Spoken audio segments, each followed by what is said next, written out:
having the eggshell on top of the lamp, feeding the lamp, or the case of the fuel in a separate container, separate dish, adjacent to the lamp. Good morning, Ronnie. Morning, Rabbi. So we're on 29b, 3, what do we need both cases of the Mishnah, or three cases of the Mishnah? Why can't you just tell me one case and I'll deduce the other case? So the Gemara says, if you tell me the case of the eggshell, with this oil in the eggshell on top of let's say, the lamp, and the oil's dripping down into the lamp and feeding that wick that's in the lamp, I would have said, well, come Rabban, and I would say over there, the rabbis are concerned you might come to take from the oil that's in the eggshell, since it's not disgusting, it's not repugnant, if that's the right word. So therefore, you might come to use it for other foods, other things, and so that's the big minute. And if you take from it, the Rambam says you're violating muktzah, or others say you're actually a much stronger situation. Even though muktzah is a very serious thing, you're actually violating a Torah law by taking the oil out, because that oil is designated to drip to serve the wick, and therefore removing the oil. Now it's going to be less oil feeding the wick, and therefore we consider it extinguishing of a shacheres. But if the oil is contained in an earthenware container on top of the lamp and dripping in, which earthenware is clay, and people get disgusted by earthenware. Earthenware does not do a nice job for the food, for the oil, meaning not a job. I mean, it's not pretty if it goes into the earthenware. You wouldn't use it for food purposes afterwards. If you won't use it for food purposes, so then you're not going to, maybe you shouldn't be afraid you're going to take from it. And therefore, if you're not going to take from it, you should be able to use such a thing, set it up before Shabbat. And you have this earthenware container containing the oil dripping into the lamp. Therefore, you might have thought, that they would mitzvah, there's no problem. Therefore, the chiddush is the mitzvah, even shel cheres, even if the oil is contained in an earthenware container and dripping in, which you're not going to take from that oil for, let's say, for food purposes. So maybe you don't have to be concerned at all. Therefore, the rabbis are saying maybe we'll take the oil for other purposes. Yes, mina shel cheres. And if you'll tell me that it is, for shel cheres, if it's made out of earthenware, and still the rabbis are concerned, welcome Rabbi Yehuda. I would say in that case, that's Rabbi Yehuda is saying it's no problem. If you just tell me the case of earthenware, I would say that's Rabbi Yehuda's lenient, and say you could set up such a contraption before Shabbat, because earthenware, it's ma'us, it's repugnant. When the oil is in there, you're not going to take it for food purposes, and maybe we're not going to be afraid that you're going to go ahead and use it at all. But if when it's in an eggshell where it's not repugnant, how do you know? You would say Rabbi Yehuda would be concerned maybe. Therefore, you need to tell me even the case of an eggshell where it's not repugnant, still Rabbi Yehuda says it is still good to set up such a thing before Shabbat. I'm not afraid you're going to take from that oil.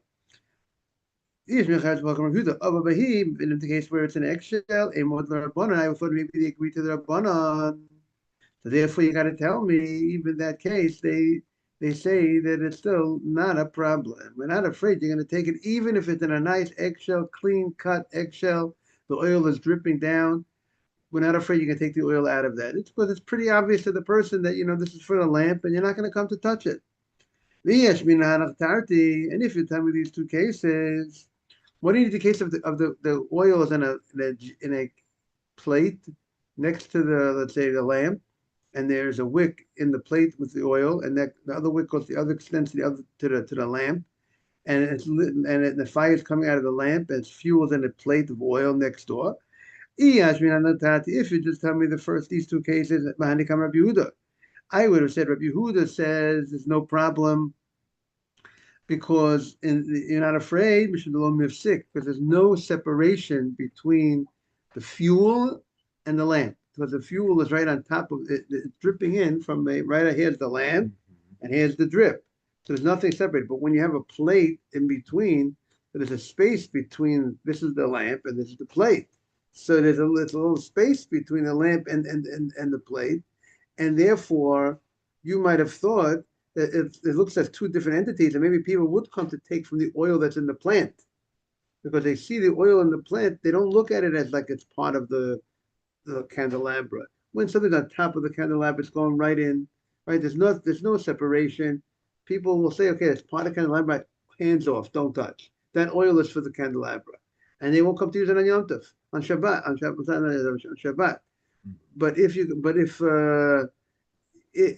it's, I mean, you still can't do, you can't extinguish it on Yom Tov either. We don't extinguish Yom Tov. You light it, you can take from a pre-existing flame. If the problem is only Mokseh, because, okay, whatever. Meanwhile, when it's talking about Shabbat, but if if because it's interesting, according to the Rambam, the problem is that it's Mokseh, because it's designated for fuel purposes. So on Yom Tov, that wouldn't be a problem. I would think, because it's not, you're allowed to handle fuel on Yom Tov. You're allowed to handle oil that's designated for fire, because you're allowed to make a fire on Yom Tov. So that's what I would think. But getting back to our case, but you would have said, but a plate of a kara, where there's a plate where there's some separation, it's not directly on top of the lamp. The mifsika, ema model rabbanan. Maybe they would agree to the rabbis that there is a concern they might come to take from that oil in the plate, if it looks like a separate entity. And therefore, you need to tell me the chiddush that they're not concerned. They're not that he's still not concerned, even when it's in the oil in a plate next to the lamp. Good morning, Asaf. And then the Gemara said,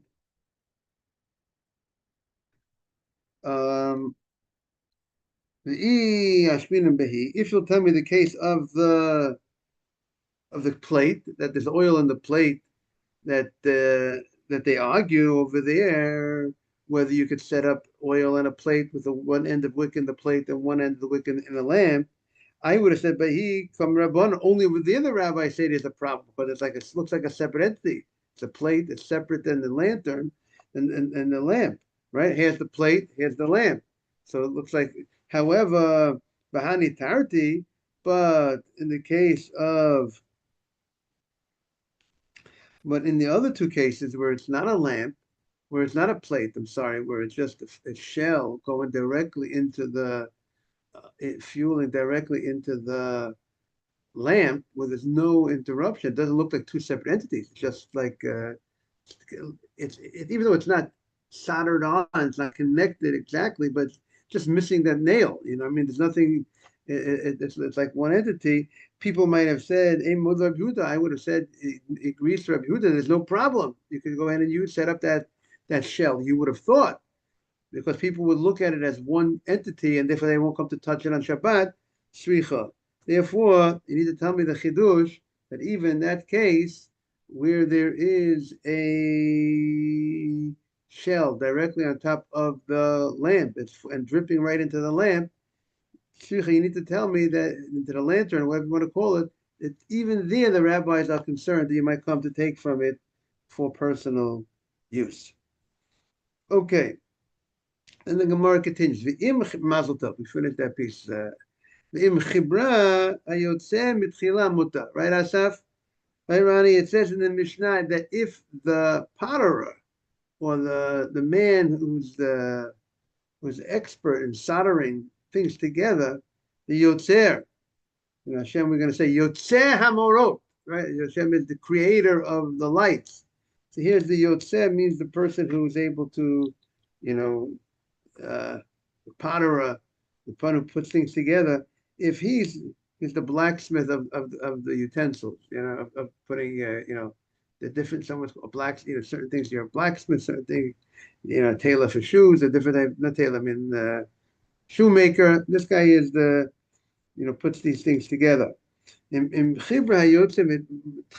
you went ahead and the Yotze, the potterer, he attached this eggshell to the lamp that it's feeding, right? They believe you have a glass cup on the bottom, glass cup with a wick on one end, and a wick burning in the glass cup. And then there's this eggshell, and he attaches this eggshell to this glass cup. and now they're attached. Attached becomes like actually one item when you're attached. Therefore, and it's clear that it's attached. Then everybody agrees, even the rabbis that are concerned you might come take from the oil for personal use. We might come to take the oil on Shabbat when it was an eggshell and feeding it, but that's only when the eggshell is not attached to the bottom, which contains the wick and the fire is on. But if the eggshell is attached, then it's like a regular lamp, regular lantern on Shabbat. Same way if you have oil inside and with oil with the wick and everything in one container, there's no problem. As long as it's lighted before Shabbat, no one's afraid you're going to take from it on Shabbat. So too, we're not afraid. Good morning. We're not afraid you're going to go ahead and take from this lamp, from this eggshell that contains the oil, if the eggshell is attached to this container that contains the wick, because then people know it's all part of that thing. It's not it's very clear that it's used for that fire. Tana im chibra besid ubacharsis charsid. The Brisa says if you attached it with the materials called sid, which is plaster, or chasid, or with clay, like the cheres, it's earthenware, clay. If you attach it with that, mutar, that is mutar. So, meaning you use these type of materials, it's mutar. So what's the chidush? The chidush is,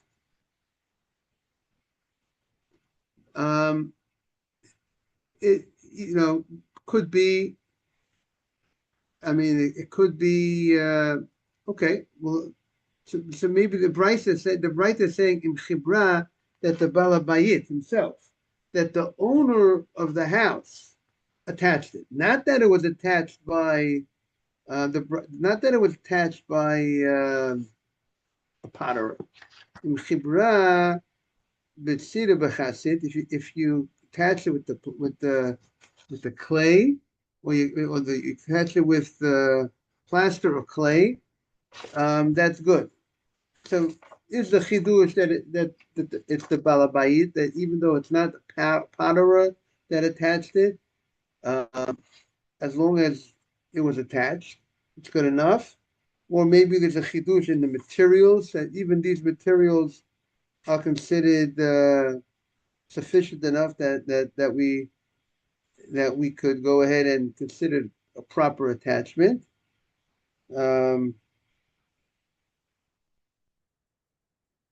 But it says it would work. But the Gemara had the problem. Gemara had the question.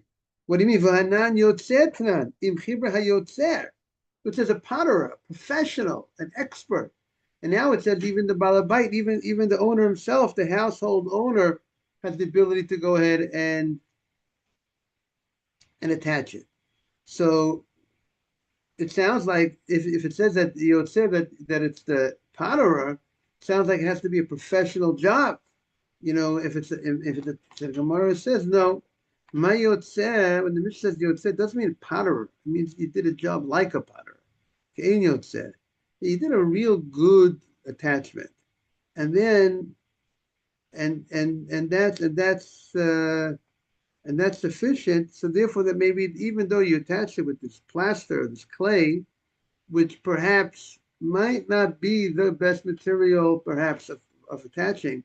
But if you did it, this is the way that you did a real good job, like a professional would do, that would be sufficient. We're not afraid someone's going to come in and take from it on the Shabbat. Tanya, Amar Rabbi Yehuda. Rabbi Yehuda says the following: Pam achad Shabbotenu ba'aliyad beit nitza belot.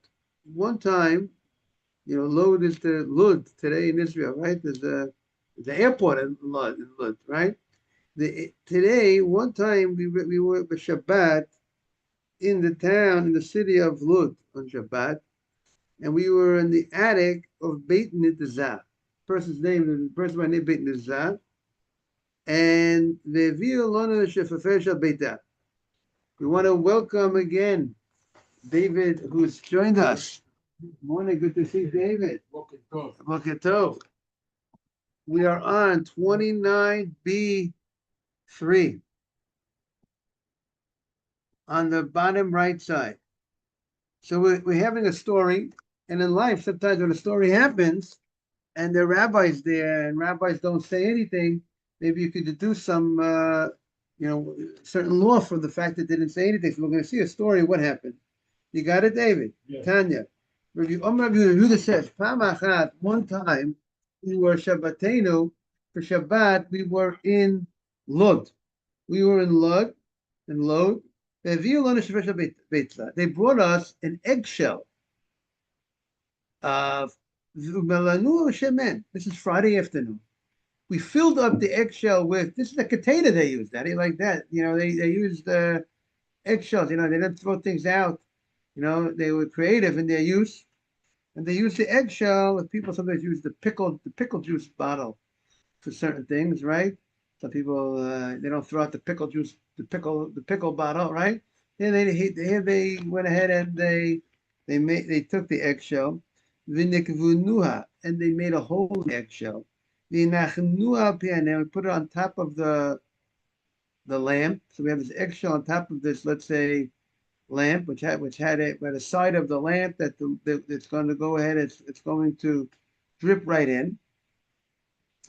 And and this will be a slow drip of oil feeding the lamp. As a kenim. Then this is the case of the Mishnah, that the Mishnah has a discussion, argument whether you could do that before Shabbat, was whether we're concerned, David, maybe you might come to take from the oil on Shabbat, and that oil, being that it's a drip to feed this lamp, you're not allowed to take from that oil on Shabbat. Everybody agrees you can't take from the oil on Shabbat. The question, are we afraid that you have to make a gzeirah? Do we have to forbade you and say you're not allowed to set this up on Friday, lest you might go ahead and take from the oil on Shabbat? But so we did it. Now, obviously, we did it because we held there's no problem. For Hayasham Rabbi Tafon is the Kenim. And we had the greatest rabbis of all time, like Yavin the Haggadah, right? The rabbis that were there. They didn't say anything to us. They didn't say, hey, by the way, we're doing something wrong. We thought we could do it. They agreed with us. And it seems that Rabbi Yehuda looked at himself that Rabbi Tarfon and the other rabbis are greater than him. But he's inferring a position by the fact that the rabbis did not say anything. So that's a proof that it's allowed. But if not, the rabbis would not just sit by and say, okay, not say anything. If you see somebody do something wrong, what do? You have a mitzvah to say you can't do it. The rabbis would say you can't go ahead and you can't set up such a thing for Shabbat. And therefore, that is the source, or seems like the source, of Rabbi Yehuda's opinion that it's not a problem if you set up such a thing before Shabbat. Amrlo, the rabbi said, no mishum raya, shiny beit nitazat. That house, that person is the Zrizenheim. They are very diligent. They act with alacrity. Like it says about the Cohen brothers. They say that Kohanim are Zrizin. It says about the Kohanim, they act, all Kohanim are brothers, all Jews are brothers. But the Kohanim are a little bit, they act with alacrity. Speed, and on top of their game. This reservoir the light longer on Shabbat. Right. They felt if you have a slow drip, not anything to do with the candle, just light. Right. Slow drip. Now it could be for the Friday night Shabbat candles, or for any candles that they wanted on for Shabbat. They have light in the house. So a slower drip lasts longer than when you have a large amount. Then the wick absorbs more, when it would seem, and therefore when it's a lot of oil than when it's a slower drip. The slower drip, the wick works a little harder. The time was to get exactly. Have these 24 hours, 12 hours, tie a little time release pills. Now, and so they bring down Moshe Feinstein brings up an issue. We find Kohanim as reason. Kohanim, the whole group of Kohanim, are diligent, and because of that, the rabbis did not make certain fences in the Beit HaMikdash. Meaning, certain things in the Beit HaMikdash, which you might have thought the rabbi should have created a fence to protect, they didn't feel it was necessary because you know who you're dealing with. You're dealing with the Kohanim. You don't have to worry about it.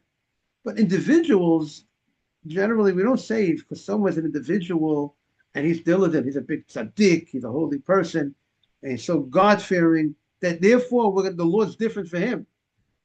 So that seems to be a discussion.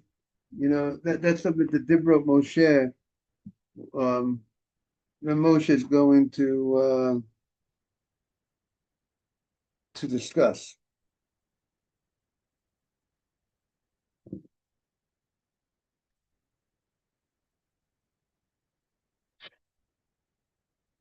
So they quote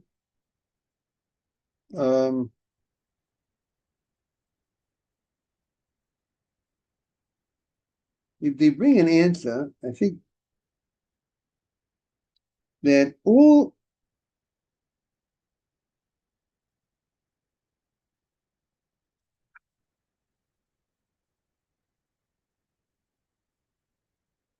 they bring an answer from Tolda Zev, a very interesting answer.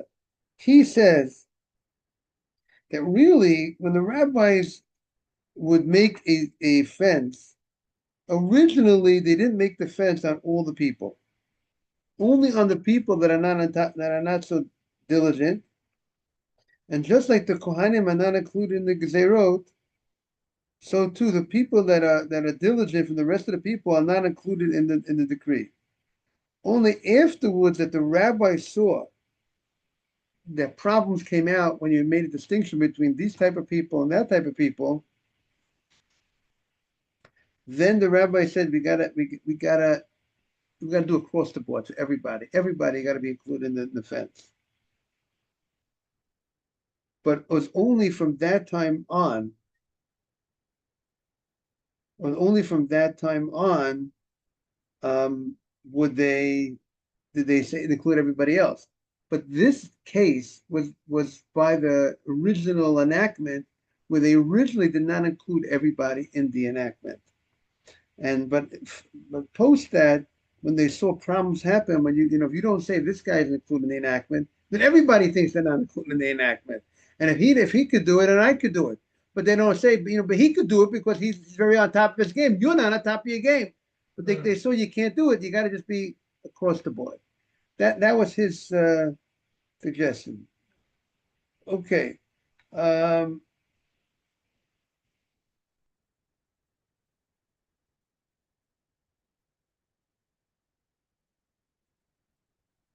that is one idea. Okay, let's continue in the Gemara.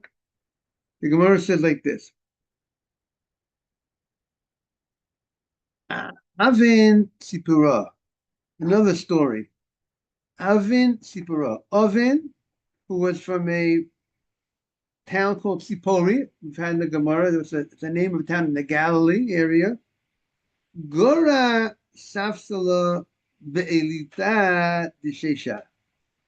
He dragged a bench in the attic in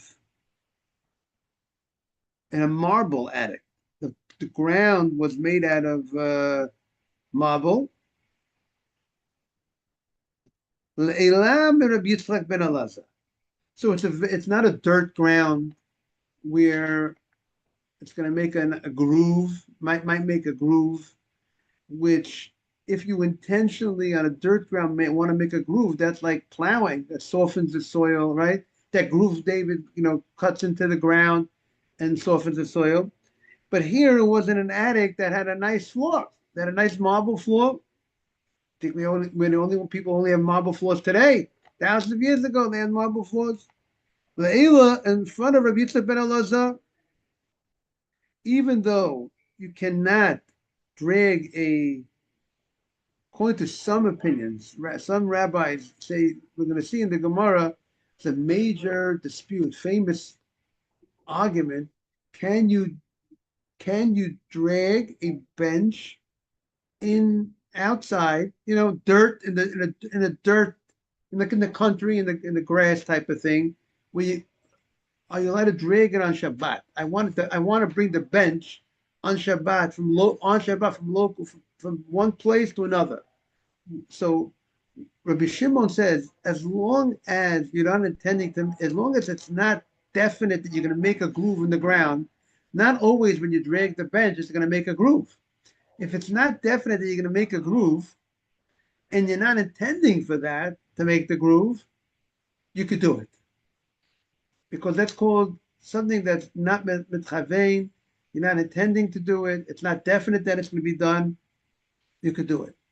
But there's other rabbis that say no, that you still can't do it. You might make a groove, don't do it. Even though you're not intending to make a groove. End of the day, the soil might get loosened up. And that's an act of like plowing, loosening the soil for now you can plant properly. But that's in the case when it was outside. It wasn't a floor that was properly floored. But if you have a marble floor, so that what would be the case? Would you say the same thing by a marble floor? The same argument would apply. You say marble floor, there's nothing to worry about. There's no groove that's going to be made by a marble floor when you drag a bench. So that's what the Gemara is going to talk about. But if someone sees you drag the bench, people might come to make a mistake. They think if you can make it here, you can make it anywhere, right? You know the song, right? If you could go ahead and drag, next time you hear the song, that's what you'll think about. The marble, I think You could drag with not marble, right? So the next time you go to the Yankee game, Adam, keep in mind the Gemara over here. Gemara Safsa ben Lusa Shaisha, in front of Rabbi Lezer. Amalei, Rabbi Yitzchak said, he did it in front of Rabbi Yitzchak ben Elazar. Said, if I'm going to be quiet, like the colleagues were quiet when Rabbi Yehuda made the eggshell story, a big problem will come out because the people will think you're allowed outside to go in and drag the bed. We have to make a fence by a marble floor because of a non-marble floor. Because he is of the opinion that you cannot drag a bed in a non-marble floor. Therefore, he says if we're not going to say anything over here, then they're going to make the mistake over there. Okay, I think they didn't start yet. Okay, but I think they're going to start now. Okay, have a great day, everybody. It's not allowed. Right, it's not allowed to put the Thank you, egg. Rabbi. Welcome. Right, in the case, even in a place that people are on top of their game. Right. Have a great day, everybody. You too. Thank you. Thank you, Ronnie. Take care, son.